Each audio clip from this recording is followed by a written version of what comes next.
Sa panahon ngayon, ang laman ng mga diskusyon, negatibong emosyon at mga impormasyon. Pero di ako mahuhulog sa depresyon, dahil alam ko ang tamang direksyon.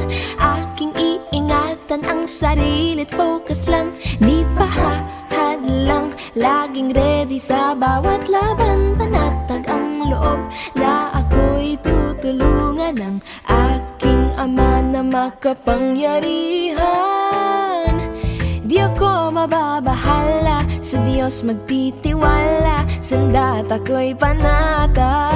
Hindi ako nagdududa, siya'y di magpapabaya.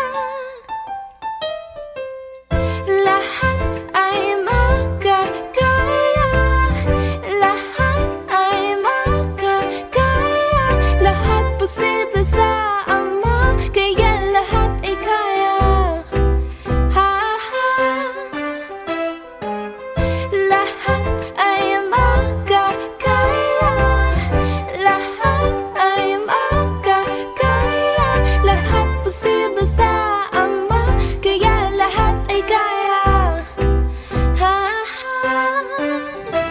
Sa kuna o karamdaman man ay lumala, di na ako magtataka at di mangangamba, kundi lagi lang sincero sa mga pagpapanata. Ang magpapalakas sa akin ay ang aking Ama. Kung sunod-sunod man ang mga pagsubok, anumang sitwasyon, kailan may hindi susuko, hindi maiinip, matyagang maghihintay sa katuparan ng aking katubusan na malapit na. Di ako mababahala, sa Diyos magtitiwala, sanda't ako'y panata.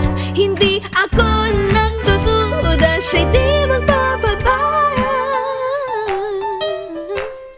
Lahat ay makakaya, lahat ay makakaya, lahat posible sa Ama, kaya lahat ay kaya. Lahat ay makakaya, lahat ay makakaya, lahat posible sa Ama, kaya lahat ay kaya. Ang Diyos ang aking proteksyon sa lahat ng oras at panahon, kaya siya'y naglagay ng namamahalang mapagmahal sa iglesia at nagmamalasakit sa tuwina.